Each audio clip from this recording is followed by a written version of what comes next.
কিন্তু স্বাধীনতার 53 বছরে বাংলাদেশ পৃথিবীর মানচিত্রে লাল সবুজের পতাকাকে 32 দল ফুটবল বিশ্বকাপে চ্যাম্পিয়ন হতে পারে নাই, 10 দল ক্রিকেট বিশ্বকাপে চ্যাম্পিয়ন হতে পারে নাই। অথচ খেলোয়াড়দের জন্য কোটি কোটি টাকা বাজেট দেওয়া হয়, কিন্তু আমাদের মাদ্রাসার হিফজ বিভাগের ছোট ছোট নাবালক বাচ্চারা যাদের জন্য সরকারের 1 পয়সা বরাদ্দ নাই, তারা পৃথিবীর 32 দেশ নয়, 10 দেশ নয়, 103 দেশকে পিছনে ফেলে, 113 দেশকে পিছনে ফেলে কোরআন প্রতিযোগিতায় বাংলাদেশ বিশ্ব চ্যাম্পিয়ন হয়ে পৃথিবীর মানচিত্রে লাল সবুজের পতাকা উড্ডীন করেছে। এই তোমার খেলোয়াড়, এই ক্রিকেট, এই বিশ্বকাপ বাংলাদেশকে ব্যাঙ্গের ছাতাও দিতে পারে নাই। প্রিয় ভাই সব, 103 দেশের উপরে বাংলাদেশের হাফেজ তরিকুল ইসলাম বিশ্ব চ্যাম্পিয়ন হয়েছে। 111 দেশের উপরে হাফেজ জাকারিয়া বিশ্বের মধ্যে প্রথম স্থান অর্জন করেছে। কার জন্য সিন্নি খাইলা মোল্লা চিনলা না, ঠিক না? সব দোষ মোল্লাদের। কয় দেশটাই বেলা খাইছে মোল্লারা। লম্বা জামা পরলে কয় কাপড়ের দাম নাকি বাড়াইছি আমরা, বলে না? আবার যদি খাটো জামা পরে কয় দেখ কই যাইতাম হুজুর হইয়া স্টাইল করে।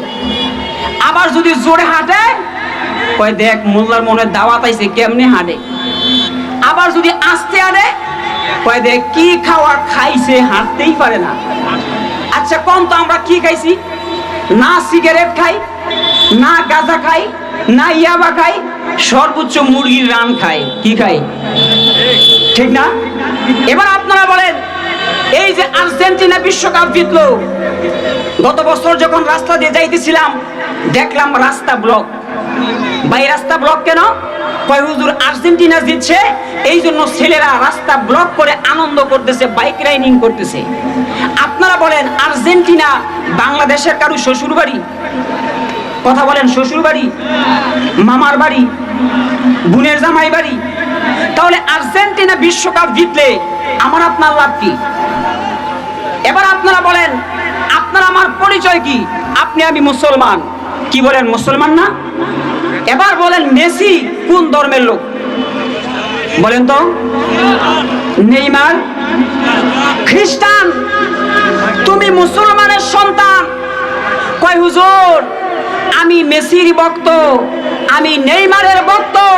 আমি বলি না ভাই, তুমি মেসির ভক্ত নয়, তুমি নেইমারের ভক্ত নয়, আসলে তোমার শরীরে মির্জাফরের রক্ত। কার রক্ত?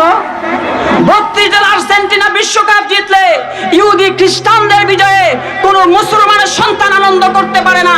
যারা বিজাতীয় ভিন্ন রাষ্ট্রের বিশ্বকাপে বাংলাদেশের রাস্তা ব্লক করে আনন্দ করে, বাইক রাইডিং করে, আর নিজের দেশের সন্তান যখন 103 দেশের উপরে 111 দেশের উপরে বিশ্ব চ্যাম্পিয়ন হয়, তখন আনন্দ দূরের কথা, একটা মিষ্টিও তুমি বিতরণ করো নাই।